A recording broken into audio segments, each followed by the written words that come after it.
Susah tau nak cari bendera Indonesia yang berkibar dalam keadaan lusuh, dalam keadaan terkoyak. Cuba tengok, dahsyat tak dahsyat orang kita. Cuba tengok bendera tu, teruk sangat tuan-tuan. Teruk sangat. Takkan tak ada siapa nak tukar. Ini bendera apa ni Abi? Bendera Malaysia. Cuba tengok sikit, cuba tarik sikit. Allah. Allahu Akbar.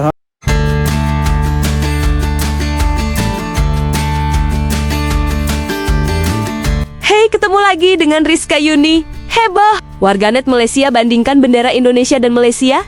Temukan pemandangan yang bikin heran. Ada pemandangan menarik yang belakangan menjadi perhatian warganet Malaysia. Mereka justru ramai membandingkan bagaimana bendera Indonesia dan Malaysia dipasang di ruang publik. Menariknya, yang menjadi sorotan bukan soal siapa yang lebih hebat, tetapi soal kondisi benderanya. Dalam beberapa unggahan yang beredar, warganet Malaysia menyoroti pemasangan bendera Indonesia yang terlihat masih rapi, bersih, dan layak digunakan. Posisi benderanya juga diperhatikan agar tidak asal dipasang. Namun, ketika mereka melihat kondisi jalur gemilang di sejumlah lokasi di Malaysia, muncul komentar yang cukup mengejutkan. Ada bendera yang terlihat sudah lusuh, kusam, bahkan kondisinya kurang layak untuk dipasang. Yang lebih bikin ramai, ada pula bendera yang dipasang dalam posisi terbalik.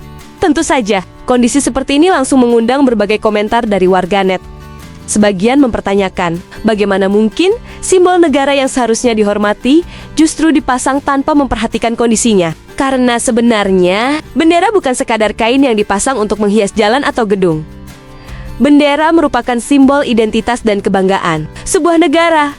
Dan kalau sudah dalam kondisi rusak, lusuh, atau pemasangannya keliru, tentu wajar kalau masyarakat mempertanyakannya. Namun perlu dicatat, temuan seperti ini tentu tidak bisa langsung dianggap mewakili seluruh Malaysia. Bisa saja kondisi tersebut hanya terjadi di lokasi atau waktu tertentu. Begitu juga dengan Indonesia. Kalau dicari, tentu ada saja pemasangan bendera yang kurang rapi atau bahkan tidak sesuai aturan. Bendera Indonesia yang berkibar dalam keadaan lusuh, dalam keadaan terkoyak. Sebabnya dekat Indonesia ni bukan semua tempat diorang kibarkan bendera. Jadi kau tak akan jumpa banyak bendera Indonesia ni dikibarkan dekat bengkel ke, kedai makan ke apa ke.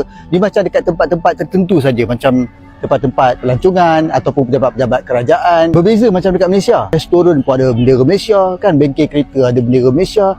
Lepas tu entah dekat tiang mana pun ada bendera Malaysia. Malangnya kita ni lebih banyak kibarkan bendera negara kita daripada Indonesia dekat luar, tapi kita tak jaga. Itu sebab kebanyakan bendera Malaysia sangat lusuh, kotor, koyak rabak. Saya bukan nak katakan memang langsung tak ada bendera Indonesia yang berkibar dalam keadaan lusuh dan koyak, tapi memang sangat sikit. Benda tu memang susah nak jumpa. Sebab memang kebanyakan tempat tak ada bendera Indonesia. Kalau sesiapa yang nak kibarkan bendera Malaysia, pastikan dia kena tukar setiap beberapa bulan dan kita kena denda kalau bendera itu dikibarkan dalam keadaan lusuh, koyak. Sebab untuk apa kau nak kibarkan bendera Malaysia tu tapi kau tak nak jaga? Jangan anggap tiba-tiba saya nak memuji Indonesia, mengangkat Indonesia. Benda ni adalah fakta. Kau datang ke Indonesia, kau sendiri tengok. Apa pandangan korang pula? Tuliskan dalam ruangan komen. Tuh, nampak tak bendera Malaysia kat belakang tu? Cantik tak? Cantik kan? Cantik sangat. Ini dekat kawasan majoriti orang Melayu tau. Tak payah tahu dekat mana. Cuba tengok, dahsyat tak dahsyat orang kita. Cuba tengok bendera tu, teruk sangat tuan-tuan. Teruk sangat. Takkan tak ada siapa nak tukar. Tak apa, kita biarkan. Kita tengok sampai bila mereka nak kibarkan bendera ni. Mungkin sampai lagi 100-200 tahun lagi. Ini bendera apa ni Abi? Bendera Malaysia. Cuba tengok sikit, cuba tarik sikit. Allah. Allahu Akbar ha. So apa pesanan YB ni YB? Cantik sungguh bendera tu. Apa ni? Saya pun tak tahu nak kata apa, speechless. Tapi inilah, bila kita tengok kan setengah-setengah puak ni, mereka marah dan sebagainya bila adalah geng-geng ni kibar bendera asing. Tapi ni bendera di sendiri, bendera Malaysia sendiri, bila dah keadaan macam ni, tak kata apa. Tak boleh lah, jangan macam tu guys. Kan, tolonglah minta geng, mana-mana kalau nampak bendera Malaysia dalam keadaan yang lusuh, buruk macam ni, tukar sajalah boleh Okey. Kalau nampak bendera dah lusuh, jangan biarkan tergantung terlalu lama. Bukan saja kurang cantik dipandang, malah kurang sesuai untuk melambangkan kebanggaan negara.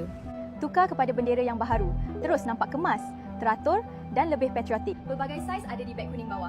Klik dan pilih yang sesuai. Hello semua, selamat petang. Saya tunjuk satu video, saksikan. Okay, ini Selangor, Malaysia. Kita tengok bendera punya kolam macam mana. Tapi ini lain negara punya bendera cantik. Lain-lain semua koyak, serabai. Sudah tengok kan, apakah kewarganegaraan diorang? Apakah negeri yang ada dekat IC korang tu? IC biru kan? Kenapa ni bendera negara negeri ni macam koya rabas rupa macam jari melambai di tengah angin. Ayuh, yang namanya parah. Bulan Ogos, bulan kemerdekaan. Jangan masa tu saja tunjuk patriotik, pacar sini, pacar sana. Lain timing, bendera semua serupa macam ni. Rafia Gairi. Siapa yang bertanggungjawab, bertugas untuk cek benda ni, silalah cek ya. Terima kasih. Ini satu lagi. Kalau tengok bangunan ni, bangunan yang menghadap jalan utama, bendera Malaysia koyak. Macam mana di BKL ni buatlah kerja, paksalah pemilik premis turunkan bendera, gantikan bendera ni. Ini pun area tarikan pelancong. Kita ni negara berperang ke sampai bendera rosak macam ni? Allahu Akbar. Buat kerja, buat kerja. Menteri Wilayah buat kerja.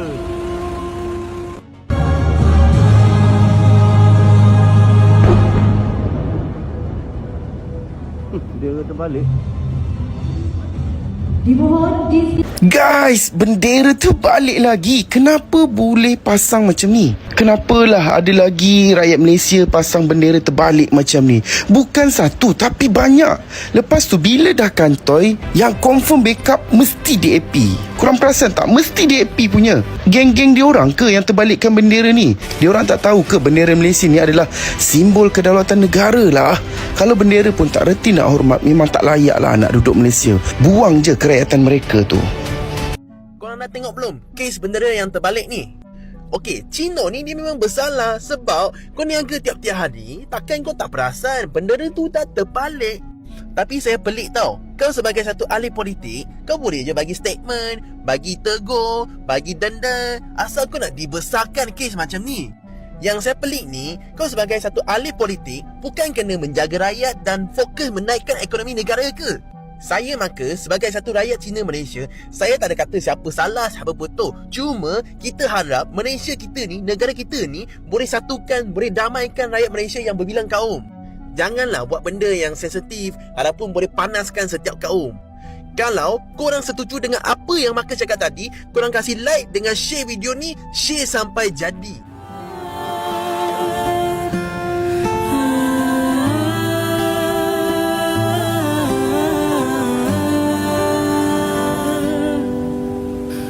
Kenapa kes bendera terbalik ini hanya melibatkan kaum Cina? Adakah mereka footloose terhadap negara? Itu tempelak seorang pemerhati yang mempertikaikan kenapa insiden pemasangan jalur gemilang secara terbalik seringkali melibatkan sekolah vernacular Cina dan bukan sekolah kebangsaan atau institusi lain. Menurutnya ini bukan lagi isu teknikal atau kecuaian semata-mata. Sebaliknya mencerminkan sikap segelintir kaum Cina yang dilihat semakin longgar, malah mungkin tidak peduli terhadap nilai kenegaraan dan simbol rasmi negara. Jadi, yang menarik dari perbandingan ini justru bagaimana masyarakat kedua negara sama-sama bisa belajar untuk lebih menghargai simbol negaranya masing-masing. Karena pada akhirnya, bukan soal Indonesia lebih baik atau Malaysia lebih buruk. Yang paling penting adalah bagaimana kita memperlakukan bendera negara dengan rasa hormat.